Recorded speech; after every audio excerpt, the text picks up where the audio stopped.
Five rules of a happy couple. Kung gusto mo ng relasyon na hindi madaling masira, simulan mo sa 5 simpleng rules na to. Number 1, mag-usap ng tapat. Hindi lang basta nagsasalita. Importante na totoo ka sa nararamdaman mo at hindi mo tinatago ang problema. Kasabay nito, marunong pa rin makinig. Hindi para sumagot agad, kundi para umintindi. Dito nagsisimula ang trust at pag-aayos ng kahit anong issue sa relasyon. Pangalawa, igalang ang isa't isa.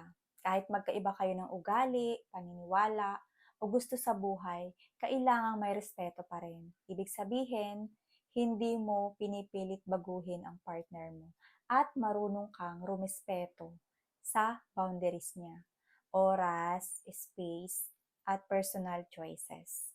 Pangatlo, suportahan ang paglago ng bawat isa. Ang healthy na relasyon ay hindi humihila pababa. Dapat tinutulungan niyo ang isa't isa na umangat. Sa career man yan, pangarap o personal growth, i-celebrate ang achievements ng partner mo na parang sayo rin. Pang-apat, panatilihing masaya ang samahan, hindi puro seryoso. Kailangang may kulitan, tawanan at bonding moments. Kahit simpleng lakad, kwentuhan man yan o panonood lang, yun yung bumubuo ng memories na nagpapatibay ng relasyon.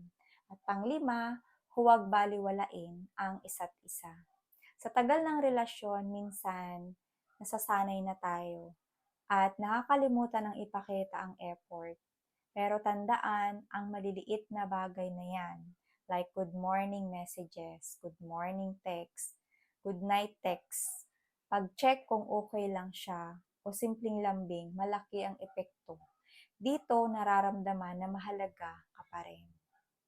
At the end, wala naman talagang perpektong relasyon. Pero kung may respeto, effort at tunay na pagmamahal, kayang tumagal.